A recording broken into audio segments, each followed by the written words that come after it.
Hey everyone, Pete here from TechMyStressAway.com, and in this video we're going to be looking at one of my favourite WordPress security plugins, and that's NinjaFirewall. We're going to go through how to install and set this up. Now it can be quite an overwhelming plugin because there's so many options, so hopefully this video is going to show you what those different options mean and make it a bit easier to kind of set things up. Now before we actually get into going through the installation and setup process, I just wanted to kind of give you an example from a site that's had NinjaFirewall installed for some time, just so we can kind of look at the log files and go through an example of how a firewall plugin like NinjaFirewall can protect your website. Here we're in the actual log screen.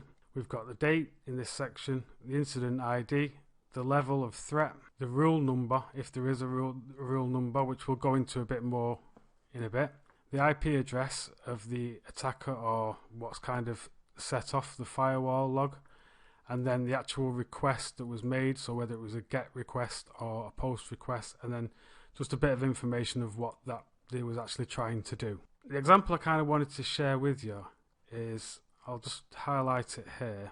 So if we kind of just walk through what's going on here, we'll see that the attack started at 2:09 and then finished around 2:32. So it lasted for around 20 minutes and it was all from the same IP address, as we can see. What I want to point out is this rule here, this firewall rule. A powerful part of any firewall is the rules that it sets. This particular one here protects against a vulnerability to do with a set of plugins. So if I scroll across, we'll see this ND donations, and then if we see further down, the same one again, and then here we've got the ND booking plugin. Now if we go over to the makers of the firewall, which is NinTechNet, we can see where they talk about the vulnerability. Now it was actually them that found this vulnerability, so they don't only just make the firewall itself, they are actively researching and finding vulnerabilities within WordPress plugins. It's always worth checking out their website just to see some of the vulnerabilities that they are actually finding. Just for this example, we'll see that they disclosed about these vulnerabilities on the 3rd of August, the 5th of August, and then there was another one on the 6th for the ND Learning plugin. The important point here is that this first one, the ND Donations plugin, was August the 3rd, as we can see there. Now if we go back to the firewall log and we see the date of this attack was the 7th of August, so literally within 4 days of them disclosing this vulnerability, we can already see attacks taking place. Now this was just an example that I found just after a brief look at the logs. I have actually seen in the past where vulnerabilities have been disclosed, not necessarily by NinTechNet, just by different security researchers, and I've actually seen activity on sites on the same day. So it's extremely important when you're using a firewall that these rules are protecting you. This is all part of the free version, so the rules are always updated. Whenever there's a new rule, they're always updated straight away. Now if you use a plugin such as WordFence, now this isn't to call them out or be controversial or anything like that. What you need to understand is that the free version of WordFence, they don't release their rules for 30 days. And as we can see in this example, it's very important that these kind of things are in place straight away. 4 days, and this, if I would have been using this particular plugin, if I was using a firewall that wasn't protecting against this particular vulnerability, then this website would have been hacked. So it's just something to think about there. You need to think when you're actually choosing plugins, particularly when it comes to like security and stuff like that. So just some food for thought, and really just to kind of show you what an attack can look like in the logs, because as I said, when we come to install it on the other side, we won't be able to look at any logs because it's obviously a fresh install. With that being said, let's move on to actually installing the plugin. So now I'm going to switch to a different test site that hasn't got NinjaFirewall installed. As with any plugin, when you're installing it, we're just going to go to the add new screen, and then if we search in NinjaFirewall, all one word, and it's this one here. They actually do have a malware scanner as well as a separate plugin. Now I'm not going to be covering that in this video, but you can check that out as well if you want to do like malware scans, which again it's another very useful plugin. You can see currently it's got 30,000 or over 30,000 active installations, which I think it should be a lot more. So hopefully this video will help people use this plugin and hopefully get that number up. I really do like this plugin. So anyway, let's get it installed. So click install now, and then we're going to activate it. Okay, so now what we will see is we have now got this NinjaFirewall menu on the left, and we've got a number of options here. Now they have recently combined some of these, so they've actually reduced the amount of options or different sets of options. Let's start on the dashboard. You can see here that the firewall is enabled, but we have got a notification to say that it's running the WordPress WAF mode. Now what we want to do is we want to be in full WAF mode. WAF is Web Application Firewall. To do that, we'll need to click there. But before I get into that bit, just to note, there are some instructions on this link here. So it's kind of going through the same kind of things that I'm covering in the video, but in written format. So definitely check that out on their website. And it goes through all the options step by step and probably into a bit more detail than I'm going to cover. So that's useful. And also we'll see the WordPress help menu. It has specific details on each section. So whenever you're going on a different option in the menu, this help will change depending on what the options are in that section, just so you know that that's there for us to explain a bit more about each bit. And then obviously if you want to go to the forum, if we click on view details for the plugin, we can go to the WordPress plugin page, and then this is where it gives all the details about the actual plugin. And if we click support, we've got a forum here. So if you have any questions or any issues, you can just post to the WordPress forum for this particular plugin. As you can see, I actually asked a question a few days ago, and they are really good at getting back and answering the questions. It was answered within about 5 hours, so the support even for the free version is excellent, just so you kind of know that's there. So if we go back to the enabling the full WAF mode, this is where some people can have issues, and this is simply because people are just using so many different hosting environments. These kind of issues can happen because of the way the plugin works. So just really to take note, and if you do have a problem, contact the developer on the forum. Obviously be respectful. I know it can be a pain if there's a problem, but they are there to help, so just head over there if there's any problems. So the first thing we'll do is we're going to click here and we'll get this pop-up screen. You can select basically your server version. Now there's a number of versions here.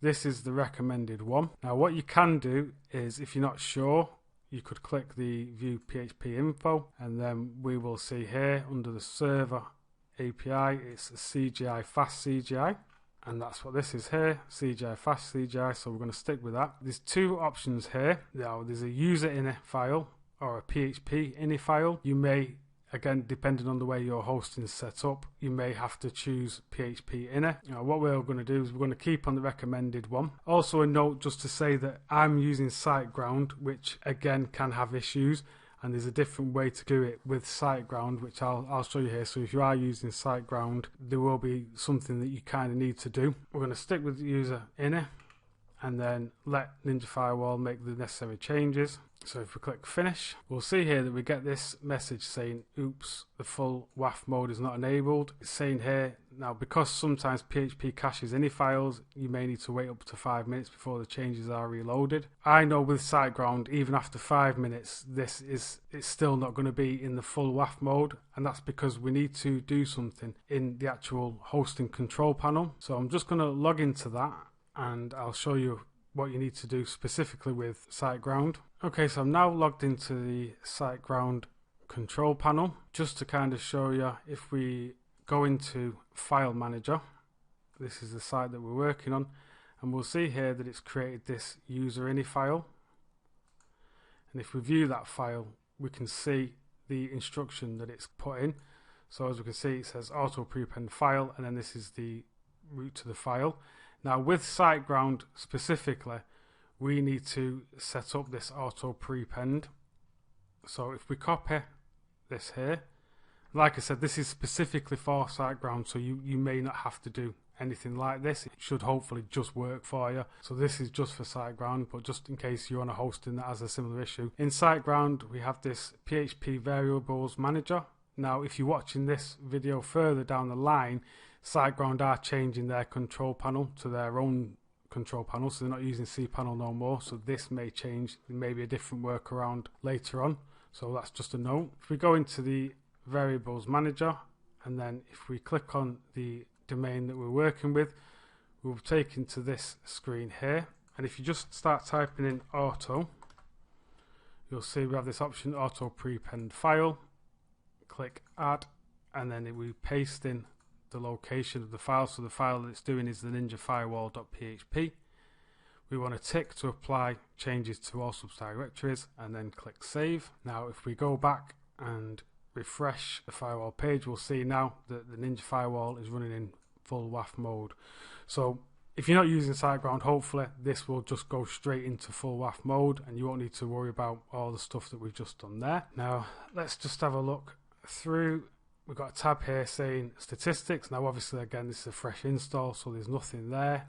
And then we've got an about here, so this is just some links to like their blog, the Twitter, and then that you can rate it, which I suggest if you do like the plugin that you do, it just helps to support them. They do have a pro version, which we use NinjaFirewall on every one of our sites now, so we're probably talking about maybe 50 sites. Now we do use the pro version on some of them, specifically like techmystressaway.com. Obviously we want the top protection for a site like that. Now if you are using NinjaFirewall on a commercial site, I would recommend to get the pro version just to help really to support the developer. I think it's like $50 a year, so it's very reasonably priced. Obviously I'll leave that up to you, but that's just to say, you know, it does help support a development of a plugin like this, which takes a lot of work. Now if we go to Firewall Options, which is the next one on the list, we'll see here that the firewall protection is enabled. You can disable it there. Now we've got debugging mode. Now you can enable debugging mode, and I know the developer does recommend to do that for the first 24 hours. And basically what that does is it kind of runs it in test mode. So it logs everything in the firewall logs, but it doesn't actually protect your site. Obviously that's down to you whether you are willing to leave your site for 24 hours. Obviously if you didn't use a firewall before, that might not be a problem. If you've replaced a different firewall and your website gets a lot of traffic, if it's not a new website and that kind of thing, so you may not want to risk debugging mode. But that just helps to identify if you're blocking any real visitors. So that's something that you always have to take into consideration with something like a firewall, is that if it is too strict, you might actually cause problems with website visitors. So just bear that in mind. Now the HTTP error code is basically what will be shown when someone tries to access something they shouldn't do.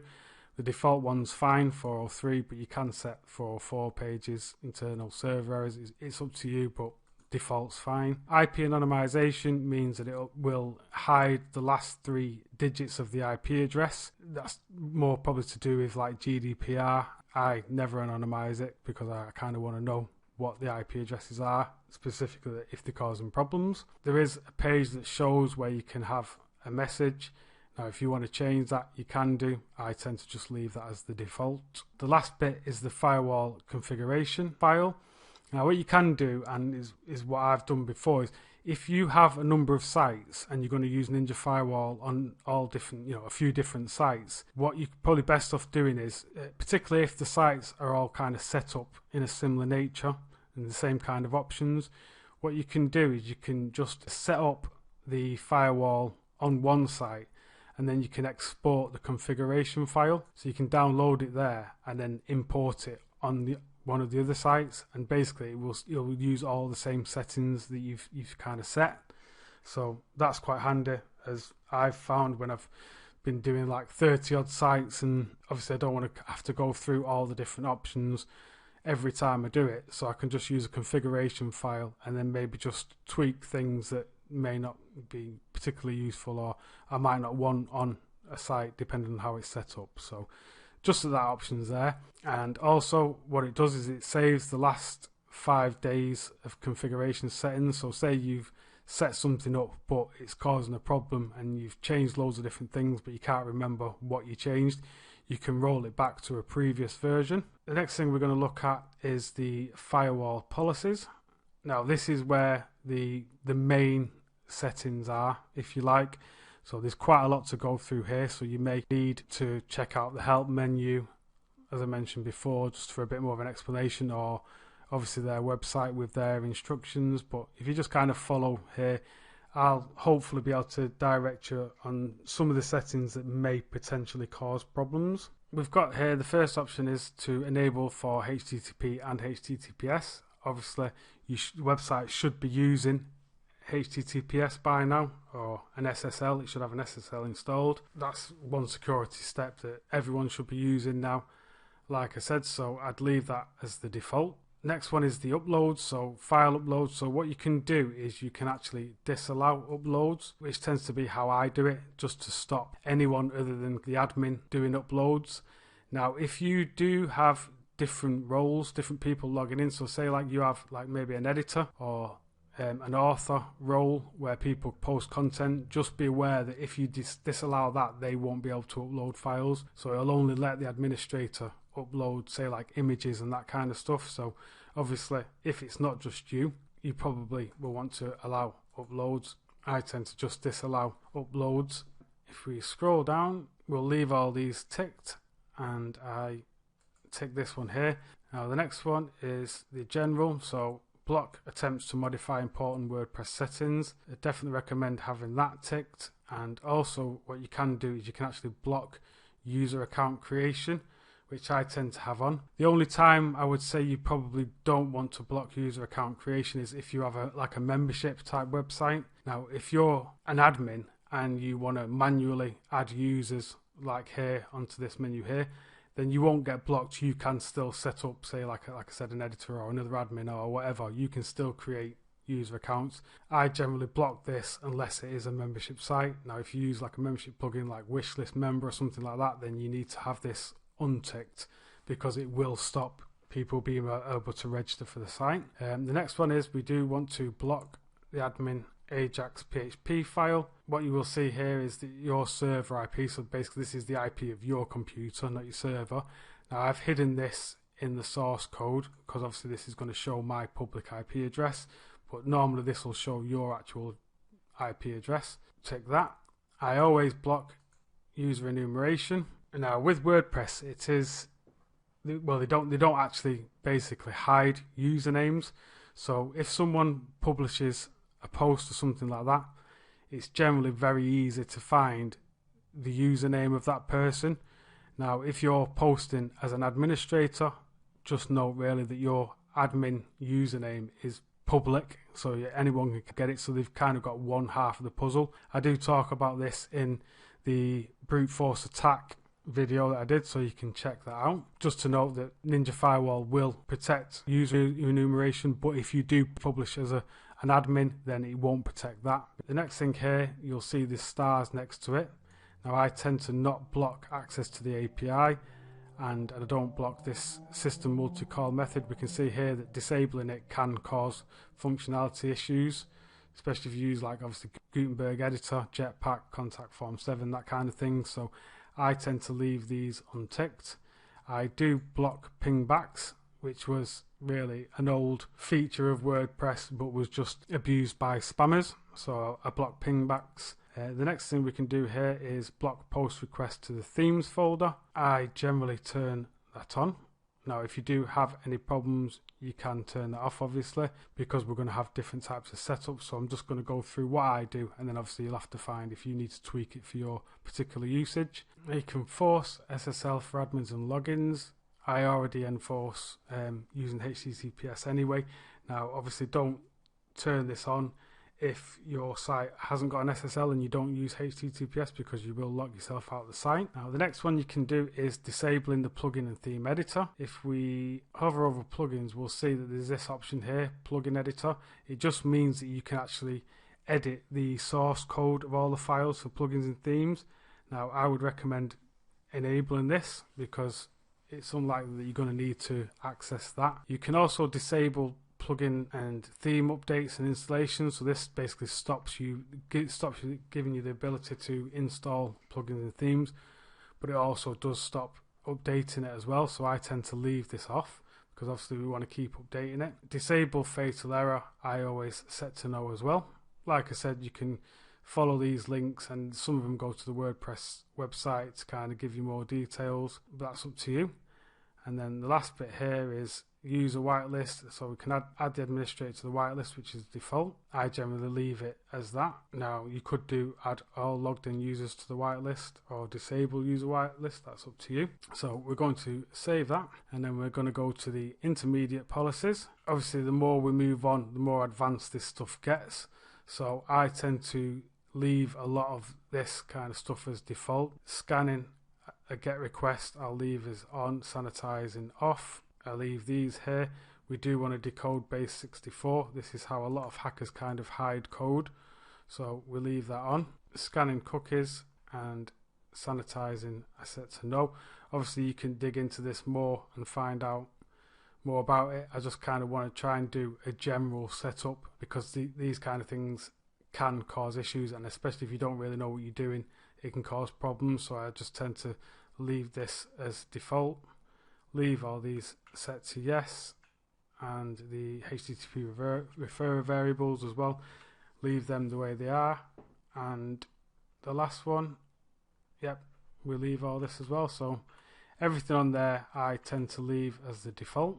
And if we go to the advanced policies, the first bit we've got is the HTTP response headers. Now again, I'm not going to go too deep into this. You can check out their documentation and have a look around the web for more information if you want to find out more. Scott Helm, which I think is scotthelm.co.uk, he has quite a lot of good information explaining response headers, so it's worth checking out his site for that. I'll just kind of show you what I do here. So I turn on X content type options header. X frame options I set to same origin.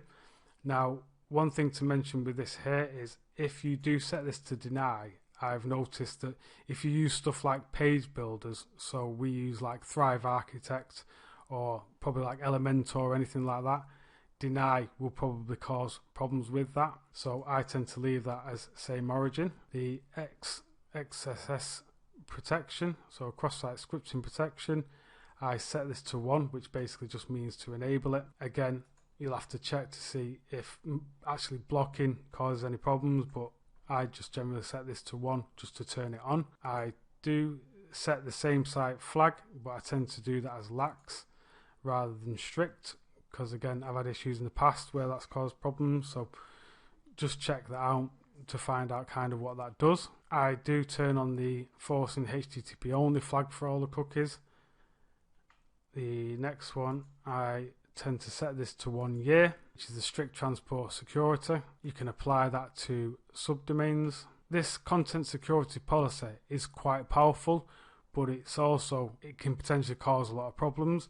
So you really do need to dig in to find more information again about this here. I'm not going to turn this on because basically the way it works is if you think about your website has probably connections to all different websites. So if you think about fonts, it can be you can be connected to the Google font website or some certain scripts that may be used in your themes. What this does is it basically lets you generate a policy of which particular domains you can pull information from. This is quite an in-depth thing here, so I'm not going to cover it in this video. You do definitely need to learn more about it, so I'll leave you with that. The set referrer policy, I do normally turn this on and I set it to no referrer when downgrade. So that basically means what it is when someone leaves your website and goes to another website, there will be stuff in the headers to do with who referred you. Now, if you start blocking like strict and stuff like that, you need to be careful that it's not affecting. So if you do affiliate marketing, it could affect affiliate links and that kind of thing. So just be careful when you turn this on. I generally just do, like I said, no referrer when downgrade, because it's all that means is that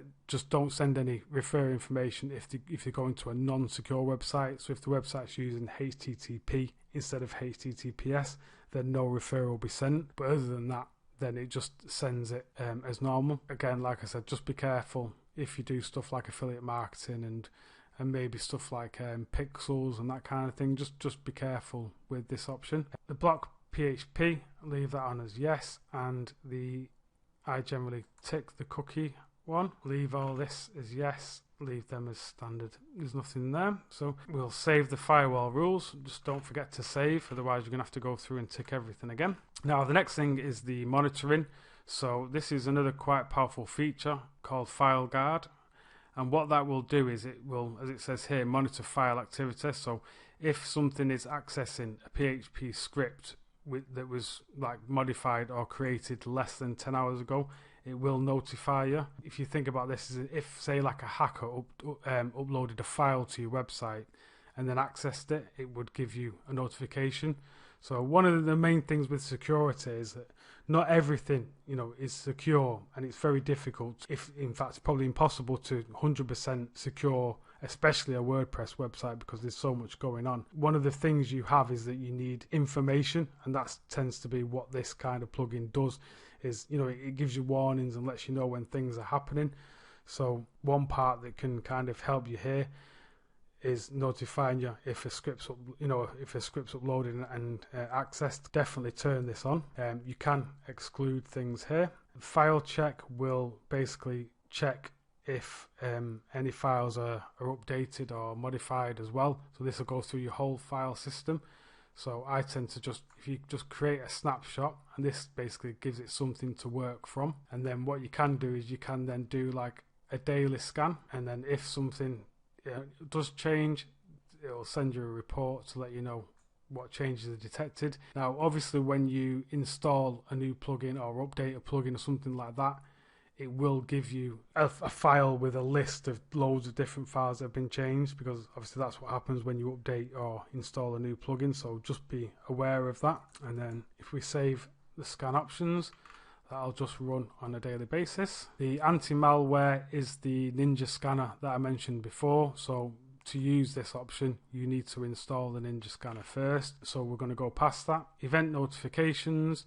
Now again, this is another thing here that you really want to know when something's happening on your website. Notifications is a good way for that to happen, so you can basically receive an alert whenever an administrator logs in. Again, that's useful obviously, because you want to know if an admin's logging in and it wasn't you. This here is if someone other than admin logs in. Now obviously this will depend on how many users are on your website. You could end up getting flooded with notifications if there's a lot of people, or especially like if you use a membership site. So you may want to leave that. I tend to just leave. I just really want to know if an administrator logs in, and obviously you can turn that off. I tend to leave this as standard, so I want an alert if a plugin's uploaded or installed. I don't need to really know about activate or update, because obviously they need to upload or install it first anyway, so I'll already know from them. And again, if someone deactivates a plugin, this can be handy obviously if something gets deactivated, such as your firewall. So we kind of want to know if that happens. This here, again, this is just for themes, so the same as this here. If someone installs a theme or uploads a theme, it'll notify you. This one here is if when WordPress core's updated. Again, I do leave this on. You could leave it off if you wanted to. Administrator account, send an email whenever an administrator account is created, modified or deleted. Definitely want to leave that on. And also if a user attempts to gain administrative privileges, which is what's known as privilege escalation, we definitely want to know if someone's trying to do that. And what you can do is you can receive a daily activity report. This just kind of gives you an overview of what's happened, so I tend to leave that on. Obviously we want all the events written to the firewall log, so we leave that on. I'm not going to explain this attaching the PHP backtrace. I tend to leave this as medium verbosity. You can see here this link, this will tell you more of what this kind of means. And then obviously the last bit is the email address where the notifications are sent. Make sure you save if you've changed anything on the last screen. Now the next one is the login protection. We can enable brute force protection. I always do. Again, like I mentioned, I've done a brute force protection video which I've mentioned about NinjaFirewall in it.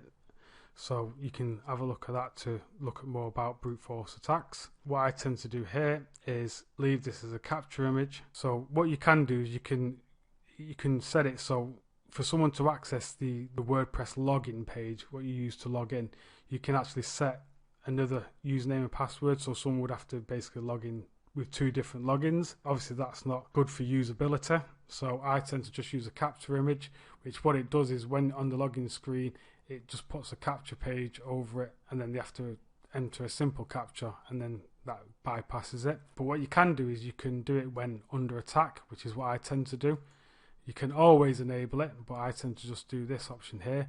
And what this will do is it will enable the captcha page for 5 minutes if more than 8 post requests within 15 seconds. So basically, if someone kind of tries to log in more than 8 times in 15 seconds, which is unlikely to be a human, it's a bot or some kind of script, I tend to just leave it on that. That's worked fine for me. I leave the protection against the XML RPC script. I leave the, you want the bot protection on, and we can write the incident to the server authentication log. I think that's something to do with the pro version, so I don't think we can actually do that on the free one. And then we can leave the NinjaFirewall signature on the login page. That's up to you. I tend to leave that off. If we save login protection. Next one here is the logs. Now obviously we've looked at the logs, so we'll leave that for now. But just to note really where the logs are. Actually what we will look at here, you can auto delete the logs after a certain amount of days. I tend to just leave it as 0 because I just want to keep the logs. You can say you wanted to save it for maybe 45 days. If it's getting too much, then you can change that, but I tend to leave it as 0 like I said. And this centralized login is to do with the pro version, so you need a key for that, which will, like I said, only if you've got the pro version, so don't worry too much about that. There is also a live log. If something's happening on your website, you can actually watch the live log, and it will refresh here every 10 seconds, as it says. So you can kind of go through that there. I tend to not mess around with the live log, so I just tend to look more at the firewall log, but you just to really know that that's there. And the last option is the security rules. Now this is what I was saying about before, where rules are really important to a firewall. This is one of the the powerful parts of the firewall. With NinjaFirewall, even on the free version, you can check for updates as much as every hour. There is also obviously twice daily or daily. I tend to leave it on an hour, and then what this will do is every hour it will just check in with NinjaFirewall to see if there's any new rules added to the firewall. And you can also receive an email when the rules have been updated, which I tend to leave on just so I know. It kind of lets me know that something's going on somewhere, so I tend to leave that on. But it's just going to give you something like this here. You'll just receive an email with this here saying that it's been updated. As you can see there, you can check for updates now, or you can delete the log. That's it. And then if we go onto the last tab, this is the rules editor, and this is basically a list of all the rules, all the current rules for NinjaFirewall. Now this doesn't really tell you a lot of information. It just tells you that it's a vulnerability. But if we look at the one that we was looking at before, which is 1462, and that was the ND plugin suite of plugins to do with that vulnerability. So like I said, there's nothing really for you to kind of get from this. It just shows you that there are a lot of rules. But obviously if for some reason there was some kind of problem and obviously the developers told you to disable a particular rule, you can do that here and click disable. But I never need to do that. And I think that's everything. So hopefully you found that useful. Any questions or any comments, obviously leave them down below the video. And if you liked it, hit the like button. And if you're new to the channel, consider subscribing. I'll see you next time.